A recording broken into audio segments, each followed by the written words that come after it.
This is 99% Invisible. I'm Roman Mars.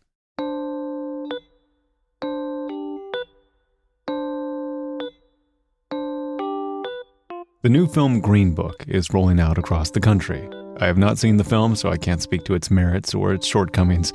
But while people are possibly being introduced to the concept of the Green Book for the first time, we thought we'd re-release this story from a few years ago about the origin and significance of the Green Book, the Negro Motorists Travel Guide to the Segregated U.S.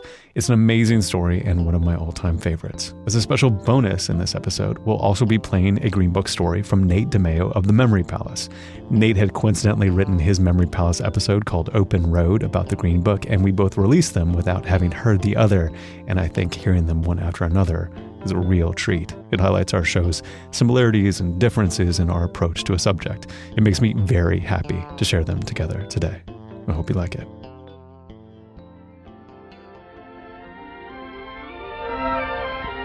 This is the American dream of freedom on wheels.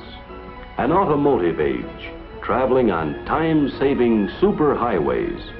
Futurama's free... The 1940s, 50s, and 60s were the golden age of road travel. Cars had become cheap and roomy enough to carry families comfortably for hundreds of miles. The interstate highway system had started to connect the country's smaller roads into a vast nationwide network. Finally, tourists could make their way from New York to California with the windows down and the wind in their hair, seeing the grandeur of America along the way. We have become the nation on wheels, with more motorized mobility than ever dreamed of before. But, of course, this freedom and mobility wasn't available to everyone.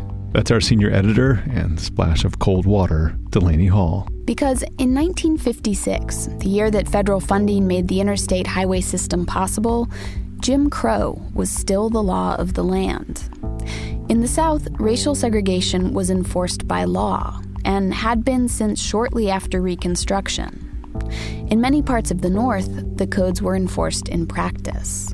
And these codes could make a simple road trip really complicated for black travelers. How is this? Is that a good level? Are you picking me up well there? This is Curtis Graves.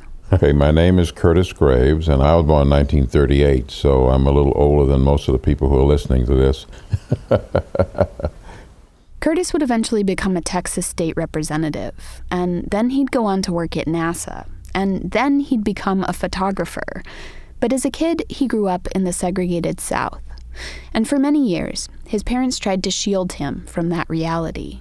I've often said that both my mother and father were the best liars that I knew. For instance, we sat in the back of the bus because it was cooler there. We rode in the front of the train because you could get off quicker. We sat upstairs in the movie because you had better seats in the upstairs. Of course, that ruse couldn't last, and by the time Curtis was a college senior in Houston, Texas, in the mid-1950s, he was fully aware of what it meant to be a black person living under Jim Crow. There's one experience in particular that stands out in his mind. He was just 21 years old and getting ready to drive to a college meeting in Waco, about 3 hours northwest of Houston. He'd agreed to take a couple of acquaintances. They happened to be white women. I said to myself, I might be in for some difficult times here, but, I had to soldier on. To get to Waco, Curtis had to drive through a stretch of East Texas that was notorious in those decades for racial violence.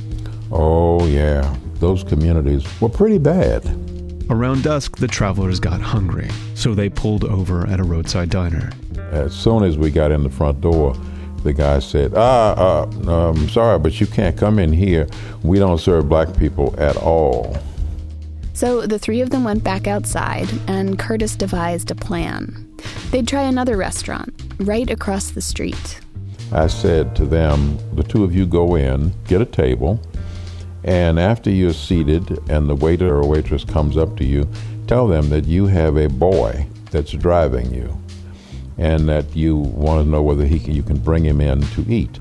So the women walked inside, and they asked the waitress if Curtis could come inside to join them. And the lady said, of course, no problem at all.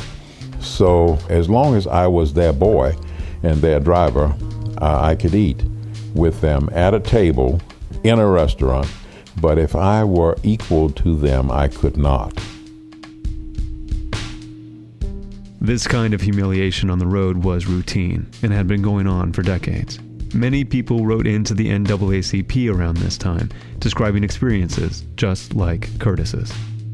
To whom it may concern, before starting our recent vacation trip to several eastern states... Dear sir, I am a member of the NAACP, and in accordance... I would like to report an incident occurring on January 1st at a golf service station in Macon, Georgia. My wife and I went to the restrooms to refresh ourselves, then found a vacant table. 10 minutes passed and no one came to service. The attendant for the key. He informed me that the restroom for the colored was in the back. It seems to me dealers should not be permitted to sell gas and oil and not provide these comforts for us also. Some travelers would drive all night instead of trying to find lodging in an unfamiliar and possibly dangerous town. They'd pack picnics so they didn't have to stop for food. Some people would even carry portable toilets in the trunks of their cars, knowing that there was a good chance they'd be turned away from roadside restrooms. But since 1936, a guy named Victor Hugo Green had been trying to help with some of these problems, to make life easier for thousands of black motorists. State by state, he'd been putting together a travel guide with listings of restaurants, hotels, and service stations that would welcome African American travelers. He called it the Negro Motorists Green Book. The Green Book for short.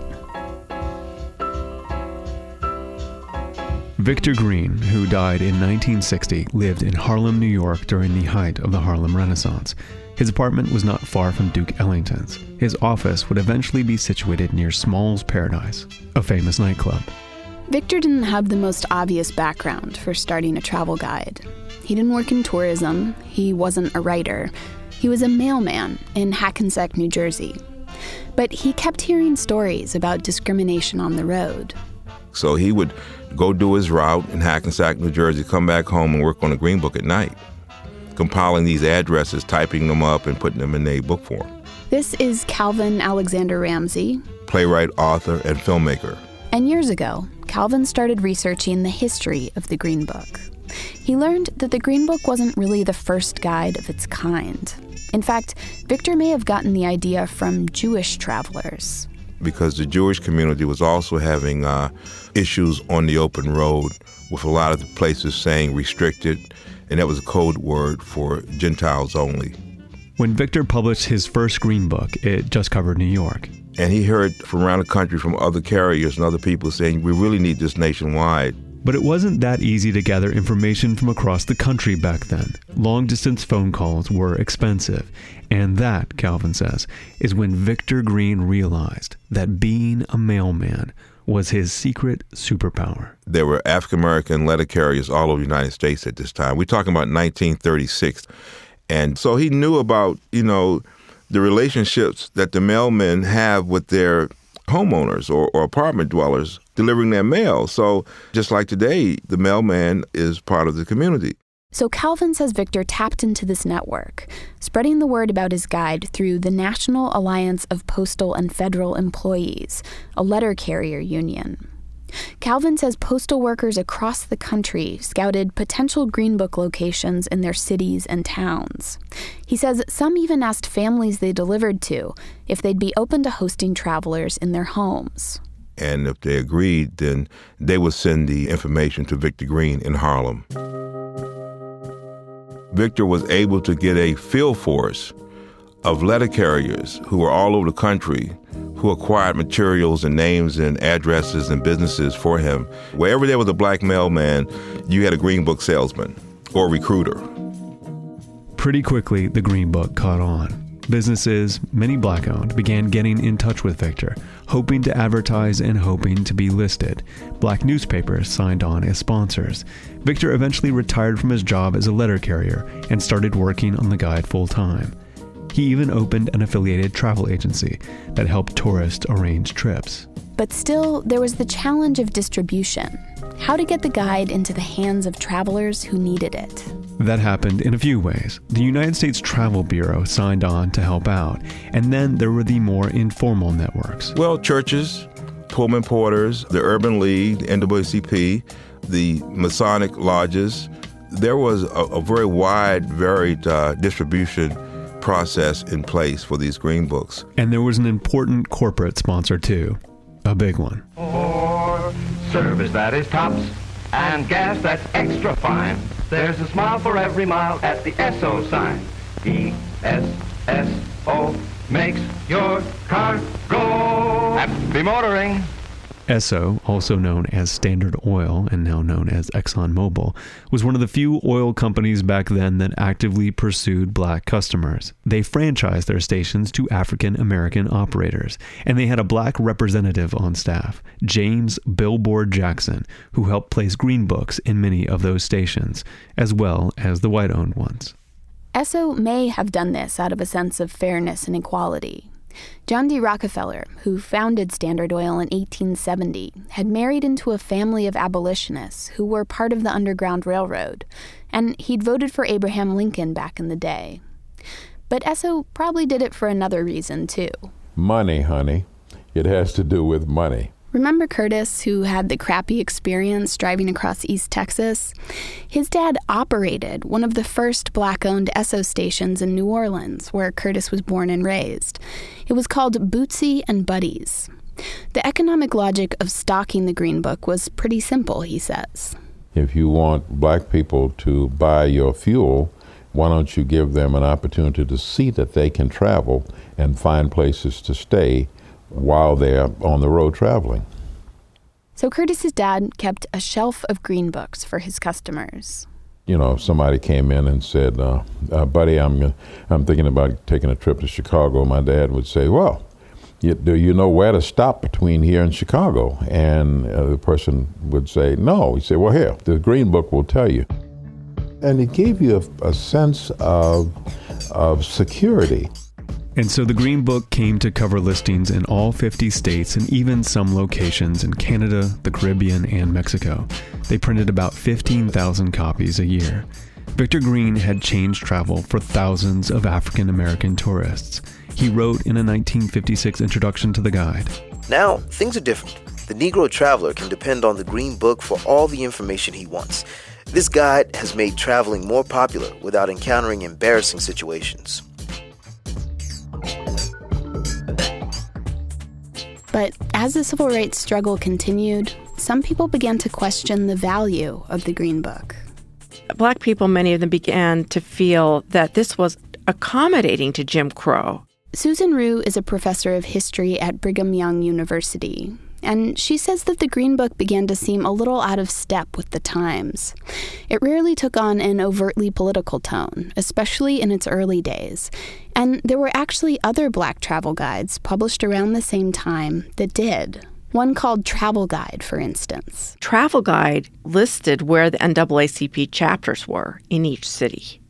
They were much more attuned with civil rights, much more political tone. Eventually, the NAACP made it clear.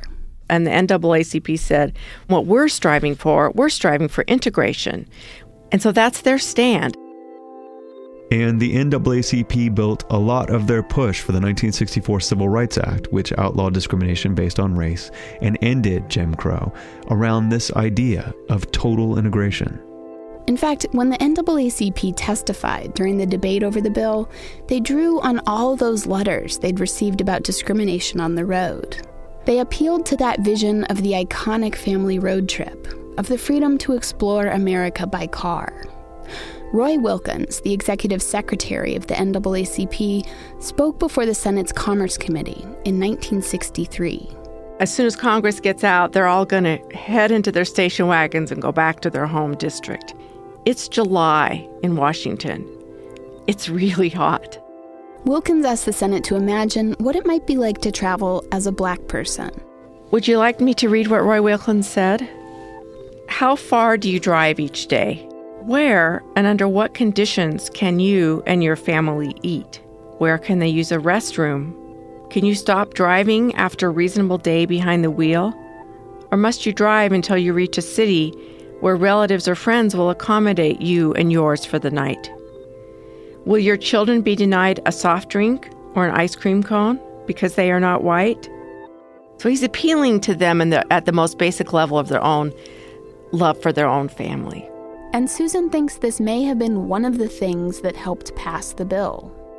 By framing the narrative of civil rights as a family travel narrative, they were able to convince the senators to vote for the bill. In 1964, President Lyndon Johnson signed the bill into law. Congress passes the most sweeping civil rights bill ever to be written into the law, and thus reaffirms the conception of equality for all men that began with Lincoln and the Civil War 100 years ago. The Negro won his freedom then. He wins his dignity now. The civil rights struggle was not over then, and it's still not over today. But for Victor Green, it became clear at some point that his Green Book had a limited shelf life. He wrote in the introduction to one of his guides, "There will be a day sometime in the near future when this guide will not have to be published. That is when we as a race will have equal opportunities and privileges in the United States." And sure enough, 2 years after the Civil Rights Act passed, the Green Book published its last edition. So actually, could you just describe where we are? We're at the public library downtown, the Central Branch in Los Angeles. And we're down in the bowels, 4 floors down, underground, in the History and Genealogy Department. And you have a stack of books there in front of you. What are those? They are green books. They're just little jewels. I mean, I just buzz with this kind of good energy that I just feel like, oh my God, they're actually here. It's amazing. It's amazing. Candace Taylor is a photographer and a cultural documentarian. The guides she's holding are small, maybe 8 inches by 5 inches. They have green covers, each with a different destination featured, and there are pages and pages of listings inside. Let me see. There were beauty parlors, barbershops, tailors, taverns, there were nightclubs. It was really a social network. It was anything you might want to do in that town and the resources that were available to you. Candace has been traveling the country, documenting old Green Book locations from California to Oklahoma to New Mexico. Many establishments are now run by people who don't know much, if anything, about the place's history. Some of the buildings are gone, and what's left is just an empty lot or a patch of grass. Even these original copies of the guide are rare now. The Smithsonian bought one at auction recently. For $22,500. Wow. Yes. So look if you're listening to this and you know your parents, lived during Jim Crow, look in your attics and see. You might have a $20,000+ guide. You never know. $20,000 is a lot of money. But back in 1936, when the Green Book first appeared and could be purchased for 25 cents by the travelers who needed it the most, it was arguably worth even more.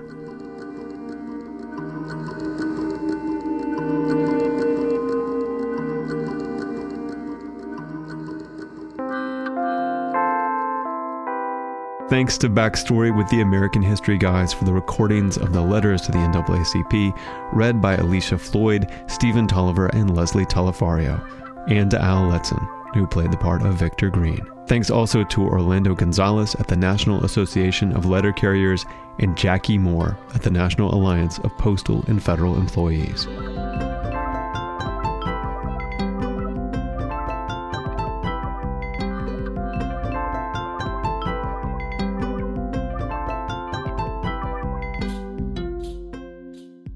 We have another take on the Green Book from Nate DeMayo's The Memory Palace that you will not want to miss. Stay with us.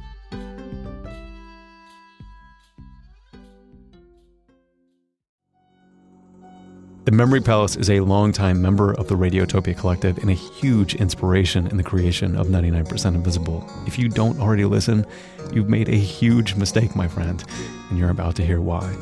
Nate is the best writer in podcasting, and The Memory Palace is a gem. This is The Memory Palace, I'm Nate DeMeo. The couple on the cover are ready for the road. He's square-jawed and strapping. She's pretty, smiling wide. He carries both of their suitcases because it's 1948 and he's a gentleman. And he's dressed like one. Top coat, pocket square. Fedora at a jaunty angle. She's got her hair done, wavelet curls beneath her Sunday best hat. The couple, pictured there on the cover of the 1948 edition of the Negro Motorists Green Book, are the very picture of a particular kind of African-American aspiration at mid-century. And somewhere in those suitcases, or in her clutch, or in the glove box in the big old dash of their Pontiac or their Packard, is a book, a slim paperback, 30, 40 pages, a guide for African-American travelers, specifically for the lucky, the rare few who owned a car back then. And there they are on the cover, this handsome couple, drawn in black and white, walking off from their suburban home to look for America. Comforted by that guidebook, published each year since 1936 by the Victor E. Green Company of Harlem, in order to give, it says, the Negro traveler information that will keep him from running into difficulties, embarrassments, and other understatements. The couple will use it to navigate the post-war, pre-highway United States, to keep themselves safe and alive, in their own car, free from the cruelties of segregated public transportation, of colored-only waiting rooms, of backs of buses. They'll be in the front seat of their own car, their own gas pedal, their own steering wheel, on the open road, the radio on, searching for their song, their music, in the open air. They might catch a voice coming through the static, a rhythm carried on invisible waves from some rooftop transmitter in Decatur or Memphis, and falling away as some skyline disappears in the rear view. And then coming in clear and strong now, as they come out of the trees, as the road rises through the Alleghenies, or as they round a bend, and the air is warm through the windows, and warm on their arms, and the light is warm, and tangerine, flashing on the surface of the Snake River, or the Nishnabotna, or the Loxahatchee, driving off to, who knows, the Grand Tetons, Liberty Hall, the Finger Lakes, Beale Street, the Painted Desert, in their own car. Somewhere, right then, Sal Paradise and Dean Moriarty were on the road. Somewhere, right then, an ad man was showing an executive a pitch that would put a car in every garage. Some auto company lobbyist was showing some senator just where the freeways would run one day, through which unwanted neighborhoods, telling him how those freeways would free us all.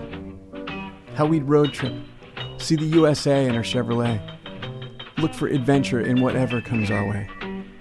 Milwaukee to Minneapolis in 4.5 hours, coast to coast in 4.5 days, a nation transformed, a people on the move, its great cities, its natural wonders, its amber waves, its purple majesty, all within reach. Unlimited possibilities of the open road, where the couple on the cover drove right then, as the sun hung low, as their station started to fuzz at the edges. The book said they could go to Oakland, stay at the Warren Hotel on 6th, eat at the Crescent in Frederick, Maryland, see the Grand Canyon, get a drink at Gill's Grill in Elizabethtown. But they shouldn't stop in Shelby, Montana. There were no Negroes there. They should probably say they're delivering the car to its white owners if they get pulled over outside Lafayette. Should steer clear of whole cities altogether. The sundown towns that were all white, by law, by nightfall. There will be a day, the Negro Motorists Green Book says, in the near future, when it won't have to be published. But until that time, there was the book. And the couple there in its cover. As the sun goes down, and the road stretches out, and summer bugs flash white in the headlights, and the signal fades, probably out for good this time. And they hope the gas holds out till Topeka. There's a place called Powers, the Green Book says. They can get service there. And then they should be able to make it to Wichita. They packed enough food they wouldn't have to risk stopping to eat. It might be better just to stay in Topeka by the time they get there. Book says there's a hotel there where they should be okay. It might just be better. And play it safe. And they drove on. And the moon rose over an open field.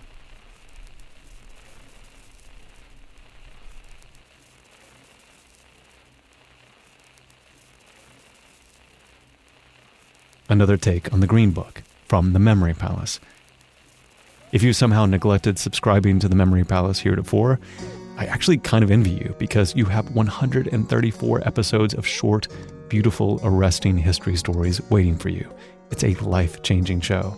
This should be your Thanksgiving holiday entertainment, just shotgunning the Memory Palace episodes. Nate DeMeo has been making the Memory Palace for 10 years, and it represents the best of the medium. So subscribe, download all the episodes, tell your friends.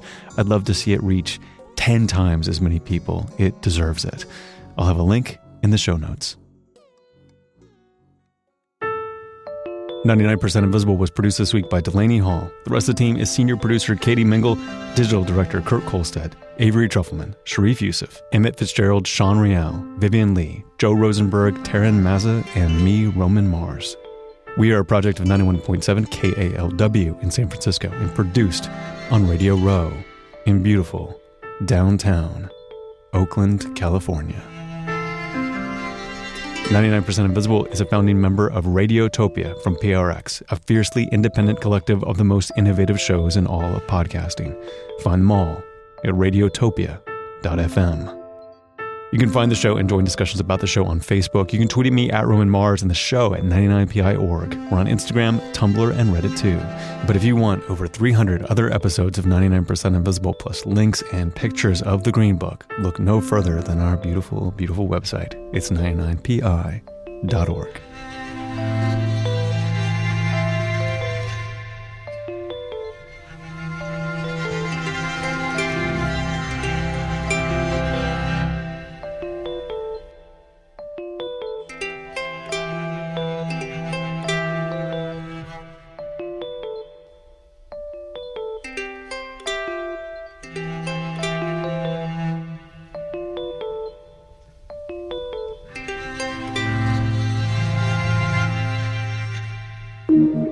Radiotopia.